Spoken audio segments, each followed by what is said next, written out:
21.1 प्रस्तावना। रूढ़िवाद एक ऐसी विचारधारा के रूप में जो किसी स्थापित व्यवस्था तथा किसी सम्मान की रक्षा तथा यथास्थिति को बनाए रखने अथवा शास्त्रीय दृष्टि से एक दक्षिणपंथी धारणा स्वरूप आज की एक अनिवार्य बौद्धिक शक्ति है। विचारों के संसार में इस विचारधारा के मूल सिद्धांत हमारे समय के अनेक समाजों में इसे पनपता देखा जा सकता है। रूढ़िवाद के चिंतक उसके आधारों से जुड़े सिद्धांतों पर एकमत रखते हैं। क्लिंटन रॉससीटर ने रूढ़िवाद के सिद्धांतों आधारी को निम्नलिखित बताया है। बृहद धर्म द्वारा समर्पित तथा अनुमोदित एक सार्वभौम नैतिक व्यवस्था का अस्तित्व। 2 सभा व्यवहार के पीछे लोगों के स्वरूप में निहित हठी एवं अपूर्ण अविवेकता तथा पापबोध की प्रवृत्ति। 2 मन तन तथा चरित्र के गुणों में लोगों में प्राकृतिक असमानता। 4 सामाजिक वर्गों व व्यवस्थाओं की अनिवार्यता और इसे कानून की शक्ति द्वारा मिटाने के प्रयास की मूल में आस्था। वैयक्तिक स्वतंत्रता तथा सामाजिक व्यवस्था की सुरक्षा हेतु निजी संपत्ति की महत्वपूर्ण भूमिका में विश्वास। 6 प्रगति की अनिश्चितता तथा वे मान्यता की समाज के विकास के लिए प्रति एक मुख्य नुस्खा है। 7 एक शासन करने वाली कुलीन तंत्रीय व्यवस्था की आवश्यकता। 8 मानवीय विवेक की सीमित खोज अर्थात मानवीय विवेक में विश्वास का कम होना तथा उनके चलते परंपराओं संस्थाओं चिन्हों रीति रिवाजों तथा यहाँ तक कि पूर्वाग्रहों में आस्था। 9 बहुमत शासन के सशक्त अत्याचार तथा दोनों क्षमता के चलते राजनीतिक शक्ति को विकसित सीमित तथा संतुलित करने की अनुकूलता की जरूरत। एक मनोवृत्ति के रूप में रूढ़िवाद समानता की स्वतंत्रता को, परिवर्तनों पर परंपराओं को, राजनीति पर इतिहास को, वर्तमान तथा भविष्य पर अतीत का जिज्ञासु पर सावधान व्यक्ति को तथा परिवर्तनों की मांग करने वाले समाज पर स्थापित स्थिर समाज को प्राथमिकता देता है। सड़ीवाद की अवधारणा के अनेक अर्थ लिए जाते हैं। यह एक ऐसे व्यक्ति का बोध देता है जिसका व्यवहार नम्र अथवा चौकस होता है, अथवा ऐसा व्यक्ति जिसकी जीवनशैली प्रायः पारंपरिक नैतिक अथवा जो परिवर्तनों से संकोच करता है अथवा उनसे डरता है। लड़ियाद ऐसी विचारधारा है जो पक्ष की अपेक्षा विरोध अधिक करती है। एंड्रयू हैवुड पॉलिटिकल आइडियोलॉजिस्ट के अनुसार इस विश्वास के तथ्य में उदाहरणार्थ वह सत्य है कि रूढ़िवादी पक्ष की अपेक्षा विरोध के संबंध में अधिक स्पष्ट सूझबूझ रखते हैं। उस सीमा तक सविवाद एक नकारात्मक विचारधारा है जो परिवर्तन का प्रतिरोध एवं परिवर्तन को लेकर संदेह व्यक्त करती है। इस दृष्टि से रूढ़िवाद यथास्थिति का समर्थन करता है। अतः यह कहा जा सकता है कि सविवाद एक विचारधारा से अधिक एक राजनीतिक अभिवृत्ति है। बिना रूढ़िवादी धारणा में विश्वास किए जब लोग परिवर्तन का विरोध करते हैं तो उन्हें रूढ़िवादी समझा जा सकता है। पूर्व सोवियत संघ में स्टालिनवादियों ने जब समाज की पुनः समाजवादी रखना एवं खुलेपन का विरोध किया था तब वे अपनी क्रियाओं में रूढ़िवादी अवश्य थे, परंतु उन्हें राजनीतिक विधावास की दृष्टि से सड़ीवादी नहीं कहा जाता था। परिवर्तन का विरोध रूढ़िवाद में निहित उसका सारथ्य है। रूढ़िवादियों को अन्य विचारधाराओं में विश्वास करने वालों से अलग रखने के मुख्य तर्क एवं मूल्य यह हैं जो रूढ़िवादी अपने लक्ष्यों को बनाए रखने में प्रस्तुत करते हैं। रूढ़िवाद एक मनोवृत्ति अर्थात जीवन की ओर एक दृष्टिकोण अर्थात जैसा कि ह्यू सैरिल कहता है, एक मानव मस्तिष्क की प्राकृतिक स्ववृत्ति से अधिक है। रूढ़िवादी अमूर्त सिद्धांतों की अपेक्षा अपनेता को अनुभव तथा वास्तविकता से अधिक जोड़ते हैं। रूढ़िवाद मात्र तथ्यतावाद नहीं है और न ही यह अवसरवाद है। यह लोगों के बारे में, उन समाजी के बारे में जिनमें लोग रहते हैं तथा राजनीतिक मूल्यों की महत्ता के बारे में कुछ एक राजनीतिक विश्वासों पर आधारित है। इस दृष्टि से जैसा कि एंड्रयू हैवर्ड कहते हैं, रूढ़िवाद को उदारवाद तथा समाजवाद की भांति एक अधिकृत रूप से विचारधारा कहा जा सकता है। रसल कर्क व कन्सेंटिव माइंड ने रूढ़िवाद के सार को बताते हुए कहा है, रूढ़िवाद मानवता के प्राचीन नैतिक परंपराओं का संरक्षण है और कि एक सत्यवादी के लिए रीतियां, प्रथाएं, संरचनाएं तथा प्रदेशन एक सह नागरिक व्यवस्था के आधार होते हैं। उन्होंने यह भी कहा, नादों की महान शक्ति के आवेग स्थानीय अधिकारों तथा निजी संपत्ति तथा जीवन की अभिरुचियों के पक्ष में प्रदेशन तथा पुरानी मर्यादाओं, परिवार तथा धार्मिक मान्यताओं के पक्ष के तत्व हैं। कर्क ने रूढ़िवादी चिंतन के 6 नियमों को सूचीबद्ध किया है। 1 प्राकृतिक कानून के एक समूह में विश्वास जो समाज तथा अंतरात्मा पर शासन करता है। 2 एकरूपता, समतावाद तथा उपयोगितावाद का विरोध करते हुए मानवीय अस्तित्व की रहस्यमता तथा विविधता के प्रति स्नेह। 3 कानून व न्यायालय तथा ईश्वर के निर्णय से संबंधित समानता तथा एक वर्गविहीन समाज का विरोध करते हुए इस तथ्य में विश्वास की नागरिक समाज को व्यवस्थाओं व वर्गों की अधिक आवश्यकता होती है। परिस्थितियों की समानता का मतलब है निरस्ता तथा दासता की समानता। 4 स्वतंत्रता तथा खुशहाली को एक दूसरे से अलग नहीं किया जा सकता। जहां उन्हें अलग किया जाता है वहीं सरकार सबकी स्वामी बन जाती है। 5 प्रदेशन में विश्वास, अराजकता तथा व्यक्ति द्वारा शक्ति की प्राप्ति की लालसा पर रीति रिवाज, प्रथाएं तथा पुरानी रिवायतें नियंत्रण का काम करती है। 6 परिवर्तन कोई अच्छा सुधार नहीं होता। एक राजनीतिक नेता का मुख्य गुण उसकी समझदारी एवं दूरदर्शिता होती है। रूढ़िवाद व्यक्तिवाद का दर्शन है, एक स्वायत्त व्यक्ति का दर्शन, हस्तांतरित अधिकारों के स्वामी का दर्शन, एक ऐसे व्यक्ति का दर्शन जिसकी जड़ें सशक्त नैतिक मूल्यों में होती हैं तथा एक ऐसे व्यक्ति का दर्शन जो परंपराओं द्वारा पोषित होता है। 21.3 रूढ़िवाद अवधारणा के विभिन्न प्रयोग। रूढ़िवाद क्या है अथवा रूढ़िवादियों का विश्वास किन किन तथ्यों में है? ऐसे प्रश्नों के उत्तर से अधिक सरल यह बताना है कि इसका ऐतिहासिक संदर्भ क्या रहा है। 785 से 1885 के बीच हुए व्यापक परिवर्तनों के बदले में संधिवाद एक अनुक्रिया के रूप में उभरा है।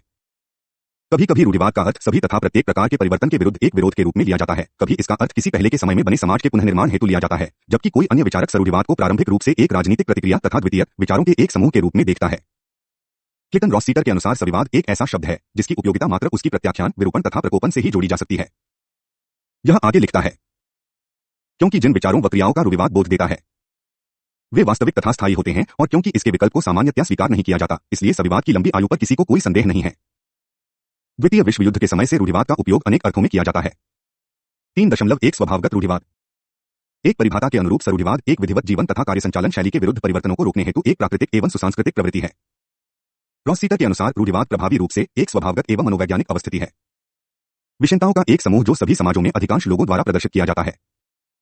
वे रूढ़िवादी स्वभाव के आवश्यक तत्वों को इस प्रकार बताते हैं: अभास्तता, समाज का व्यापक उड़ान चक्र तथा उसका बहुमूल्य सचिवादी एजेंट जड़त्य, एक ऐसी शक्ति जो भौतिक संसार में जितनी सशक्त होती है उतनी सामाजिक संसार में भी मैं अप्रत्याशित, अभिभ्रमित तथा कटदायक तथ्यों से, स्पर्धा, समूह के अलगाव के ना तथा उनके समर्थन के प्रति लालसा से उत्पन्न व्यवस्था से जुड़ी।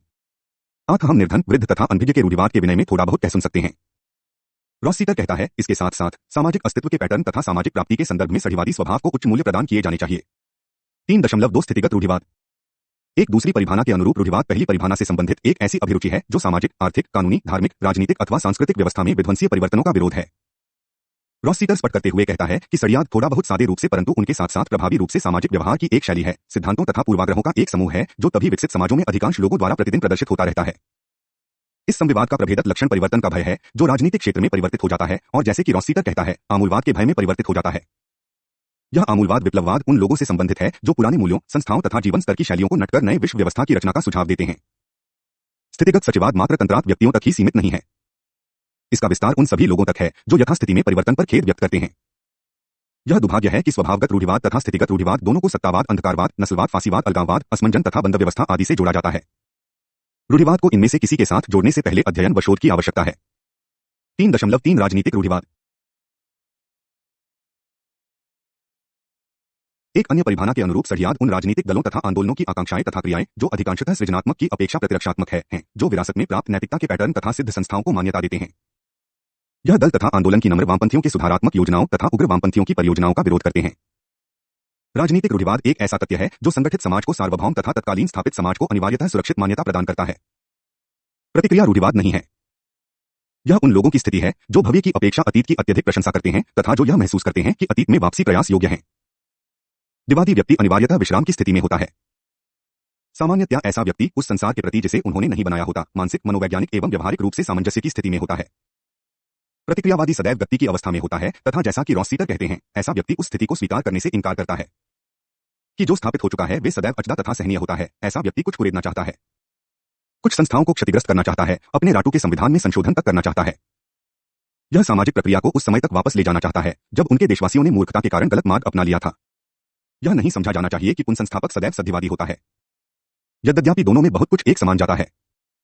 पुनर्संस्थापक के रूप में एक रूढ़िवादी विभ्रमकारी होता है तथा एक क्रांतिकारी के रूप में यह समय समय पर उत्तेजित हो सकता है। वस्तु ऐसा सोचना बहुत दूर की सोच है। एक रूढ़िवादी क्रांतिकारी की अपेक्षा व्यवस्था प्रेमी होता है जिसकी दृष्टि में चरमराते समाज का कोई स्थान नहीं होता। रूढ़िवादी पुनर्संस्थापक इस दृष्टि से होता है कि वह परंपराओं, रीति रिवाजों, नैतिकता, इतिहास तथा पुरानी संस्थाओं की दुहाई देता है। वह क्रांतिकारी इस दृष्टि से है कि वह अपने आप को उदारवादी तथा समाजवादी मार्क्सवादी प्रयोजनों से सुरक्षित किए जाने के लिए जोरदार प्रयास करता है। वह उदारवाद इस दृष्टि से है कि वह अपने मूल्यों को चुनौती दिए जाने की अनुमति नहीं देता है। वह प्रतिक्रियावादी इस दृष्टि से है कि उनके सिद्ध नैतिक सिद्धांत इतिहास में निहित होते हैं। रॉसीटर लिखते हैं, सद्यवादी एक उदारवादी की भांति तर्क देता है तथा विभेदीकरण करता है, एक आमूलवादी की भांति संयोजित करता है तथा दाव लगाता है। एक सुधारवादी की भांति रूढ़िवादी दक्षिणपंथी राजनीतिज्ञ के रूप में कल्याणकारी विधायन के क्षेत्र में उदारवादियों से भी अधिक सब्ज बाग दिखाता है और उस यूनिटी से अपने स्वरूप में जाहिर है, अपने अनुरूप नहीं होता।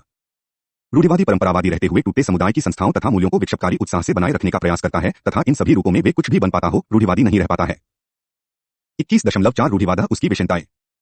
एडमंड बर्क ने कहा था कि संरक्षण की इच्छा सड़ीवादी विचारधारा का एक अंतर्निहित सार है, यद्यपि संरक्षण रूपी लक्ष्य की प्राप्ति को सभी रूढ़िवादी एक समान महत्वपूर्ण नहीं मानते। सत्तावादी रूढ़िवाद प्रायः प्रतिक्रियावादी है। यह या तो परिवर्तन के प्रति झुकाव को स्वीकार नहीं करता या समय को पुनः वापस लाने का प्रयास करता है। क्रांतिकारी सद्यवाद विप्लववादी रूढ़िवाद शब्द का प्रयोग कर सकता है तथा क्रांतिकारी स्वरूप के रूढ़िवादी संरचना की प्राप्ति, उसकी पुनःस्थापना अथवा उनके लिए जोरदार तर्क का समर्थन करता है। रूढ़िवाद की खास विशेषताओं को जैसे कि वह विभिन्न क्यों में विकसित होती है तथा जैसे वह अपनी मौलिकताओं को प्रदर्शित करती है, उनको इंगित किया जा सकता है। 4.1 इतिहास तथा परंपरा।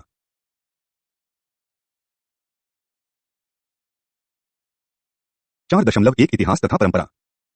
किसी भी प्रकार के रूढ़िवाद के लिए इतिहास तथा परंपरा को मौलिक मानना लगभग अनिवार्य होता है। इतिहास का दूसरा नाम अनुभव है। यह मानवीय संबंधों के मामलों में निगमनात्मक चिंतन है। वैधता इतिहास की कृति है। मैनहीन लिखते हैं, सड़ीवादी के रूप में तथ्यों का विश्वसनीय रूप में देखना मानो ऐसा है जैसे कोई अतीत में घटनाओं को अनुभव कर रहा हो। सही इतिहास सीधे तथा ऐतिहासिक ढंग की अभिव्यक्ति नहीं है, अपितु पीढ़ी दर पीढ़ी विकसित संरचनाओं, समाजों, आदतों तथा पूर्वाग्रहों का अस्तित्व है। इतिहास अथवा मनुष्य की सत्यता पर अड़े रहना रूढ़िवादी तत्व है। बर्क, राउरक, ऑक्सफोर्ड तथा योगालिन आदि विद्वानों ने ऐसे ही कुछ तथ्यों पर बल दिया है।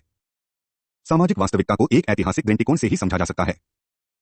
हम नहीं जानते कि हम कहाँ हैं, हम यह तो कम जानते हैं कि हम कहाँ जा रहे हैं, जब तक कि हम यह नहीं जानते कि हम कहीं गए थे। यह ही इतिहास की रूढ़िवादी विचारधारा की आधारभूत स्थिति है। Conservative genre dream and reality. इतिहास का परंपराओं द्वारा प्रतिनिधित्व प्रदर्शित होता है तथा परंपराएं इतिहास का एक मुख्य घटक हैं। इस दृष्टि से सड़ीवाद का मुख्य सार इतिहास के संदर्भ में परंपराओं की रक्षा तथा स्थापित रीति रिवाजों व संस्थाओं को बनाए रखना उसकी प्रबल इच्छा है। वह परंपराओं की बात कर रहा थे जब उन्होंने समाज को उन लोगों की जो मर चुके हैं तथा उन लोगों की जो जीवित है तथा उन लोगों की जो पैदा होंगे की साझेदारी बताया था। बेस्टर्टन ने कहा है कि परंपरा मृतों का लोकतंत्र है। इस दृष्टि से परंपरा अतीत की जमा बुद्धि का प्रदर्शन होता है। अतीत की संस्थाएं तथा व्यवहार समय की कसौटी द्वारा सिद्ध तत्व है। आर्थ सड़ीवादी मांग करते हैं कि ऐसी संस्थाएं व व्यवहार उनके लिए जो जीवित हैं तथा उन पीढ़ियों के लिए जो आने वाली है के लाभ हेतु उन्हें बनाए रखना चाहिए। 4.2 मानवीय अपूर्णता, पूर्वाग्रह तथा विवेक। रूढ़िवाद मानवीय अपूर्णता का दर्शन है। मन के आधार की जड़ें विवेक में न होकर पूर्वग्रह में होती हैं। उदारवादियों की सोच के विपरीत जो लोगों को नैतिक, विवेकी तथा सामाजिक बताते हैं, रूढ़िवादी लोगों को अपूर्ण तथा अपूर्णता का प्रतीक समझते हैं। रूढ़िवादियों का विश्वास है कि लोग आश्रित जीव है, सदैव अकेलेपन तथा अस्थिरता से भयग्रस्त रहते हैं और इस कारण स्थिरता तथा सुरक्षा की मांग करते हैं। उन्हें वह पसंद होता है जो परिचित होता है तथा सामाजिक व्यवस्था के लिए सदैव स्वतंत्रता की कुर्बानी करने के लिए तत्पर रहते हैं। रूढ़िवादियों का मानना है कि लोग अपने स्वभाव के कारण अमूर्त विचारों में संदेह व्यक्त करते हैं तथा अपने विचारों को अनुभव व वास्तविकता पर आधारित रखते हैं। उनके मनमस्तिष्क में अतीत की सहायता से बनी वपन की एक संरचना रहती है, एक पूर्वाग्रही संस्वना। निस्बत के अनुसार सद्यवादी प्रतिकूलता में एक तात्विक बुद्धि देखते हैं, ऐसी बुद्धि जो प्रज्ञात्मकता के पूर्ववत होती है। प्रतिकूलता किसी भी आपात स्थिति के लिए तैयार नुस्खा होती है जो अतीत में मस्तिष्क को बुद्धि व गुणों से उत्प्रोत रखती है और जो निर्णय, संशय, दुविधा तथा अनिश्चितता में व्यक्ति को हिचकिचाहट की स्थिति में नहीं छोड़ती। विवेक ज्ञान से निकलता है जो प्राप्त अधिक होता है और सीखा कम जाता है। रूढ़िवादियों का विचार है कि प्राप्त ज्ञान अमूर्तता तथा अमूर्त ज्ञान को जन्म देता है तथा लोगों के लिए इस पूर्ण रूप से समझना कठिन होता है। सीखा गया ज्ञान अनुभव में पनपता है तथा कुछ करने तक सीमित रहता है तथा गलतियों के माध्यम से सीखने तक सीमित होता है। ऐसा ज्ञान नियमों व सामान्यताओं का ज्ञान नहीं होता, परंतु ऐसा ज्ञान होता है जो एक व्यक्ति के अनुभव से निकलता है तथा दूसरे के रक्त में रिस जाता है। विवेक को ज्ञान समझना रोग का इलाज नहीं होता, अपितु रोग से भी अधिक गुणित तथ्य है, एक ऐसा तत्व जो इलाज को भी रोगग्रस्त बना देता है। 4.3 जैविक समाज, स्वतंत्रता तथा समानता।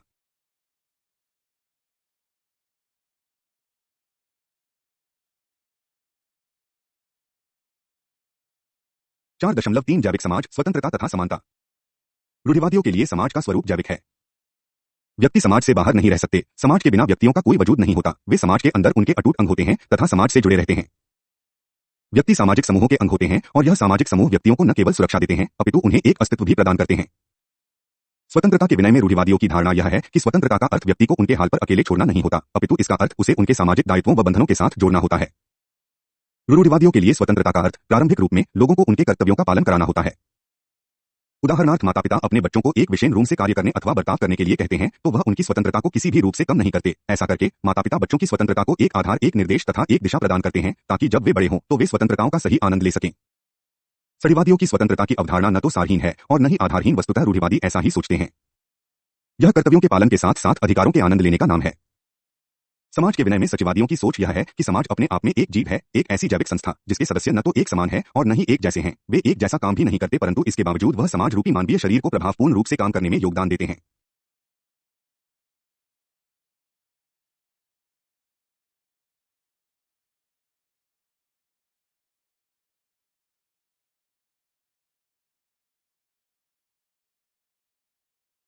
जैविक समाज का प्रत्येक अंग, परिवार, सरकार, फैक्ट्री आदि समाज को बनाए रखने में अपना अपना विशेष कार्य करता है। हैवुड कहते हैं, यदि समाज जैविक है तो उसकी संरचना तथा उसकी संस्थाएं प्राकृतिक शक्तियों द्वारा आकृत होती हैं तथा उसका ढांचा विशेषताओं द्वारा जो उसमें रहते हैं बनाए रखा जाए तथा उसका विधिवत रूप से आदर किया जाए। सड़ीवादियों का जैविक समाज का रूप एक ऐसी एकता का नाम है जो विविधताओं द्वारा बनती है। ऐसा समाज एक सीढ़ीनुमा रूम का होता है जहां स्वतंत्रता प्रभावपूर्ण तरीके से काम करती है तथा उस रूप में उसका कोई मतलब भी होता है। ऐसे विविधता पूर्व जैविक समाज में समानता का कोई स्थान नहीं होता। समानता के विभिन्न रूप व्यक्तियों तथा समूहों की स्वतंत्रताओं को जोखिम में डाल देते हैं। स्वतंत्रताएं जो अंतर्निहित विविधताओं से अलग नहीं होती, विभिन्नताओं से पृथक नहीं होती तथा परिवर्तीय अवसरों से परे नहीं होती, निस्बत। इस संदर्भ में वर्ग कहते हैं, जो लोग समतल बनाने का प्रयास करते हैं वह कभी समानता नहीं लाते।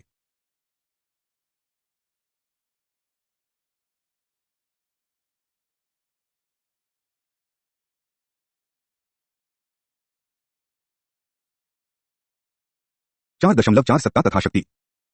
जिस रूप में सत्ता तथा शक्ति का सामान्यतः प्रयोग किया जाता है, रूढ़िवादियों के लिए दोनों में अनेक समानताएं हैं। शक्ति उनके द्वारा प्रयोग में लाई जाती है जिसके पास उनके प्रयोग की अधिकाधिक सत्ता होती है। शक्ति उनके पास वह कानूनन अधिकार है जो कुछ करने की शक्ति रखता है। किसी भी जैविक एवं सुसंगत समाज में व्यवस्था को बनाना अनिवार्य होता है। आर्थ ऐसे समाज के लिए शक्ति एक अनिवार्य अंग है। अधिश्रविक समाज में अनेक स्तर होते हैं, आर्थ सत्ता का होना अनिवार्य होता है। रूढ़िवादी दर्शन में सत्ता तथा शक्ति महत्वपूर्ण अवधारणाएं हैं।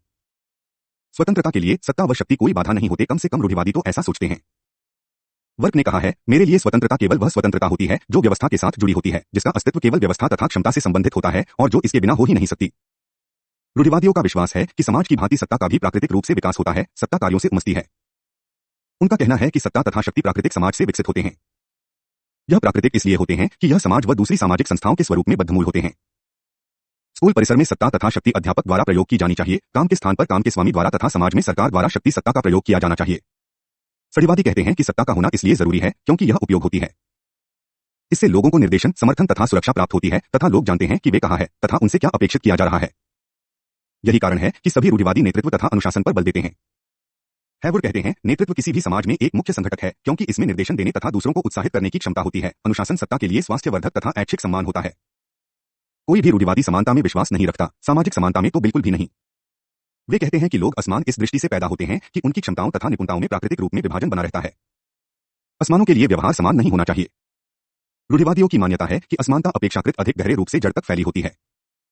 वास्तविक सामाजिक समानता, रूढ़िवादियों का मत है, मात्र एक मिथक है। रूढ़िवाद शक्ति को इसलिए पसंद करता है क्योंकि इससे समाज में व्यवस्था की स्थापना संभव हो पाती है।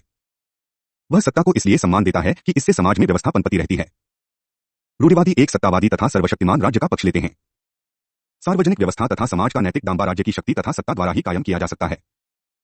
हैवुड कहते हैं, इसके अतिरिक्त रूढ़िवाद की विचारधारा के अंतर्गत एक सशक्त पितृवादी परंपरा है जो सरकार को समाज में एक पिता का दर्जा प्रदान करती है। 4.5 संपत्ति तथा जीवन। रूढ़िवादियों के लिए संपत्ति का अपना एक विशेष महत्व है। उनका मत है कि संपत्ति का एक व्यापक मनोवैज्ञानिक तथा सामाजिक लाभ होता है। यह सुरक्षा प्रदान करती है, लोगों में आत्मविश्वास पैदा करती है, सामाजिक मूल्यों को प्रोत्साहित करती है। रूढ़िवादियों की यह मांग रही है कि संपत्ति को अव्यवस्था तथा अराजकता से सदैव सुरक्षित रखा जाना चाहिए। वे कहते हैं कि संपत्ति वालों का ही समाज में कुछ दांव पर होता है। समाज में कानून तथा व्यवस्था के बने रहने तथा बनाए रखने में उनकी विशेष रुचि होती है। संपत्ति स्वामित्व, कानून, सत्ता तथा सामाजिक व्यवस्था को सम्मानित करने के रूढ़िवादी मूल्यों को प्रोत्साहित करता है। हैवुड लिखते हैं, एक अधिक तथा गहन निजी कारण जिसको फलस्वरूप रूढ़िवादी संपत्ति का समर्थन क्यों करते हैं, वह यह है कि वे संपत्ति को व्यक्तिगत स्वतंत्रता एक विस्तार मानते हैं। लोग अपने आप को उनमें जो उनके पास है महसूस भी करते हैं तथा देखते भी हैं। बर्क ने लिखा है कि यह संपत्ति का अपमान था जिसके कारण अन्य त्रुटियों ने जन्म लिया तथा प्रसी की 1789 की क्रांति हुई और इस कारण पूरे यूरोप में खतरा मंडराने लगा। सद्यवाद संपत्ति की पवित्रता की वकालत करता है। रसल कर्ट लिखते हैं कि प्रत्येक वास्तविक रूढ़िवादी के मन में यह धारणा सदैव पनपती रहती है कि संपत्ति तथा स्वतंत्रता अटूट रूप से जुड़े होते हैं। समस्त आर्थिक सपाटता आर्थिक विकास नहीं होता है। संपत्ति को निजी स्वामित्व से अलग कर दीजिए, स्वतंत्रता नष्ट हो जाएगी। इरविंग बैबेट ने कहा है, सभी प्रकार का सामाजिक न्याय अधिहरण है। बड़े पैमाने का अधिहरण नैतिक मानकों की अवमानना करता है तथा उस सीमा तक वास्तविक न्याय को चालाकी के कानून तथा बल के कानून के अधीन कर देता है। 4.6 धर्म तथा नैतिकता।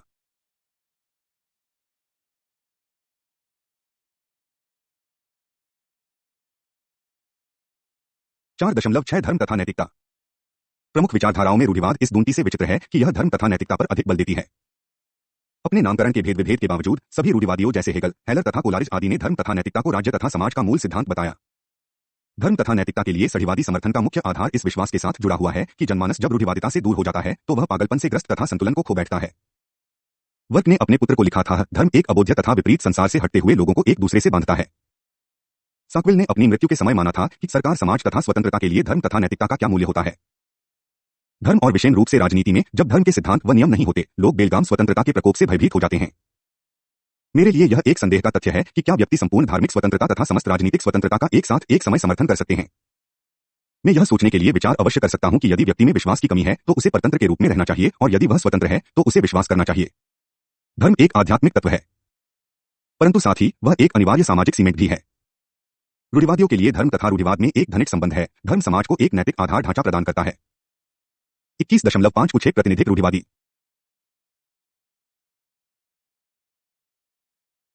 21.5 कुछ एक प्रतिनिधिक रूढ़िवादी। रूढ़िवाद से जुड़े सर्वांग को पूरा करने हेतु कुछ एक रूढ़िवादियों का वर्णन करना अनिवार्य सा बन जाता है। इन रूढ़िवादियों में बर्क व ऑक्सफोर्ड का विवरण देना रुचिकर होगा। 3 वर्क द्वारा रचित पुस्तक reflections on the revolution in France को आधुनिक रूढ़िवाद की एक सुनिश्चित व आधारभूत कृति कहा जा सकता है।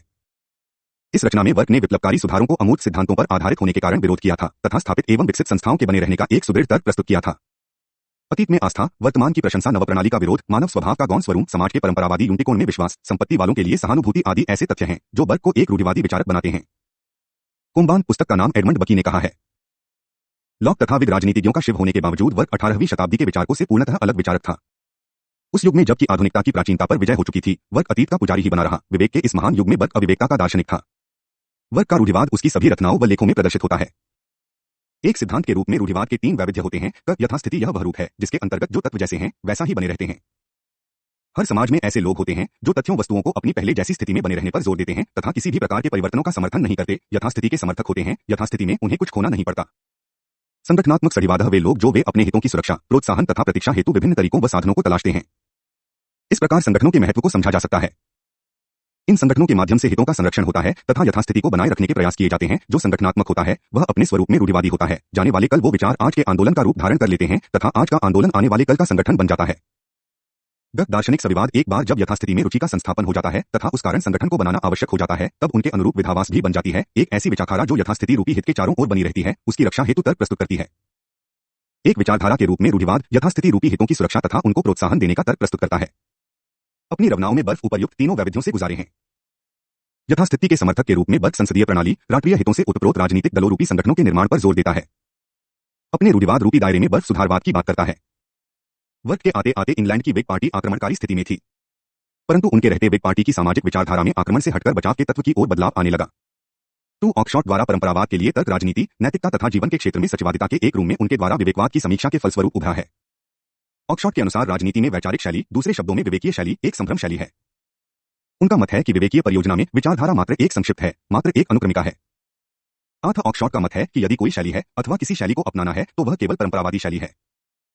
ऑक्सशीट बल देता है कि कोई भी राजनीतिक कृति व्यवहार के वर्तमान परंपराओं से ही निकल सकती है तथा इन परंपराओं में निहित व्यवस्थाओं में संशोधन ही उस राजनीतिक कृति का कार्य हो सकता है। उनके अनुसार सभी कृतियों अपने स्वरूप में परंपरागत स्वरूप की होती है। ऑक्सशॉट बताते हैं कि प्रत्येक विचार, प्रत्येक आदर्श, प्रत्येक विचारधारा, भले वह कितनी ही विप्लववादी क्यों न हो, पारस्परिक होते हैं। सदैव एक अनुक्रमणिका, एक संक्षिप्तता की भांति जो समाज की व्यवस्थाओं की आवश्यकताओं की पूर्ति अनुरूप पारंपरिक स्वरूप के होते हैं।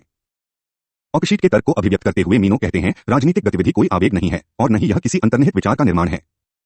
यह तो प्रज्ञापन का प्रयास है। प्रज्ञापन तर्कपूर्ण अंतर्निहित विचारों तथा अव्याख्येय घटनाओं की अतियों के बीच का एक मार्ग होते हैं। मीनन ऑक्सशीट के समाधान की ओर संकेत करते हुए कहते हैं, राजनीति को सदैव पारंपरिक रूप से देखा जाना चाहिए। पारंपरिक से अभिप्राय है ऐतिहासिक रूप से समझना। ऑक्सशॉट का मत है कि परंपरा कुछ करने का कोई निश्चित रूप का प्राचीन तरीका नहीं है, यह तो एक प्रवाह है। उनके लिए प्रत्येक प्रकार की राजनीतिक कृति परिणामी वृत्ति है, प्रज्ञापन की प्राप्ति, जैसा कि वे कहता है। उनके अनुसार इसका अर्थ यह है कि राजनीतिक कृति यह है जो वह वास्तविक रूप में है, न कि वह जो वह हो सकती है अथवा वह जो उसे होना चाहिए। यह है जो कुछ करने में सफल होती है। ऑक्सशॉट कहते हैं कि वह जो क्रांतिकारी अर्थात आदर्शवादी क्रियाओं को करने का प्रयास करते हैं वे केवल अपने आप को धोखा देते हैं। ऑक्सशॉट के शब्दों में राजनीतिक कृति में लोग अबंधित तथा बिना उड़ाधार के समुद्र में तैरते हैं, जहां कोई रहने के लिए पतन नहीं होता और न ही कोई ठहरने के लिए फर्श, जहां न तो कोई प्रारंभ होता है और न ही कोई सुनिश्चित मंजिल। प्रवास मात्र जलयान पर तैरते रहना होता है। समुद्र एक ऐसा मित्र भी होता है, शत्रु भी। जहाजरानी की कला मात्र इस प्रकार की होती है कि प्रत्येक विपरीत स्थिति को मैत्री स्थिति में व्यवहार के पारंपरिक तरीकों रूपी संसाधनों में बदला जाए। ऑक्सशॉट राजनीति की पारंपरिक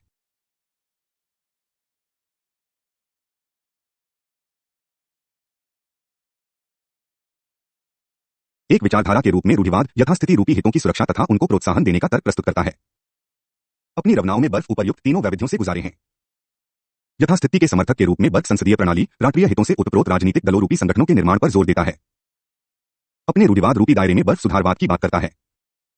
वर्ग के आते आते इंग्लैंड की व्हिग पार्टी आक्रमणकारी स्थिति में थी, परंतु उनके रहते व्हिग पार्टी की सामाजिक विचारधारा में आक्रमण से हटकर बचाव के तत्व की ओर बदलाव आने लगा।